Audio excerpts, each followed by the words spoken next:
Welcome to another episode of Markets Dawn Europe, an audio podcast on financial markets for European-based professionals.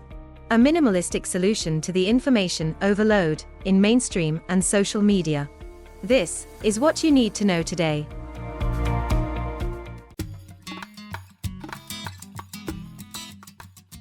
Morning.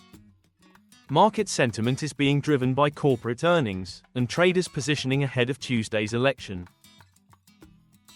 The busiest week for Q3 earnings reports continues today, with several European and US blue chips following results by Microsoft and Meta after yesterday's close. Wall Street ended lower, with Nasdaq dropping 8% after another poor day for European markets, where leading indices lost more than 1%. Microsoft beat revenue and profits estimates, but shares traded 4% lower in after hours, on a disappointing cloud growth outlook. Meta Platforms also reported better than expected revenue and net income quarterly figures, but warned of higher spending on AI and lower user numbers. Shares dropped 3% after the close.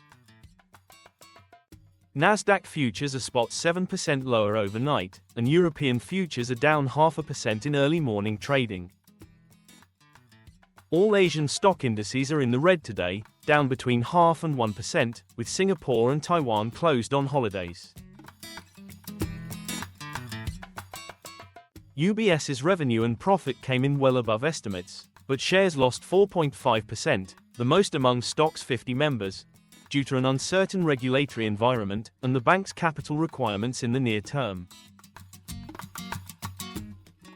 The Bank of Japan kept its benchmark rate unchanged at 0.25% as widely anticipated, maintaining its ultra-low monetary policy, but signaled plans to hike if inflation reaches its 2% forecast in the coming years.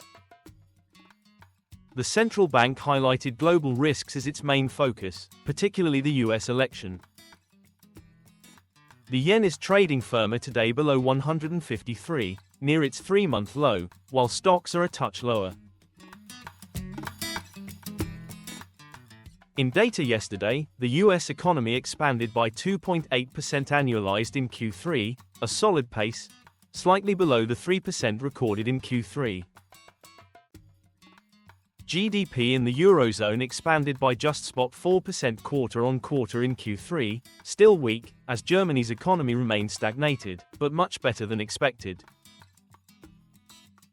Germany's inflation in October surprised with a 2.4% print, above estimates and higher than September's 1.8%.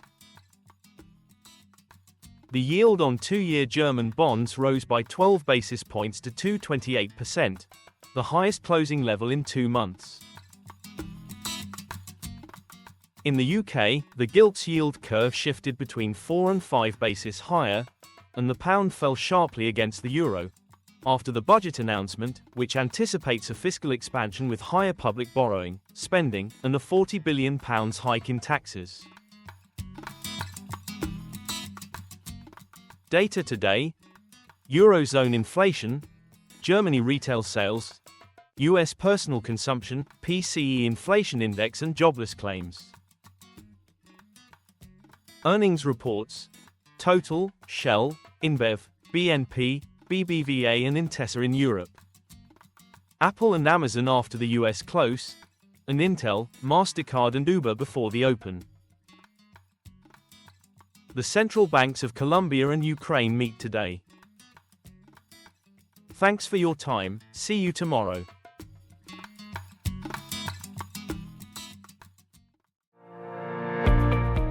Visit laconicbriefs.com to subscribe to our newsletter, including this audio podcast with an extended script if you prefer to read, plus performance tables and charts, all in one place.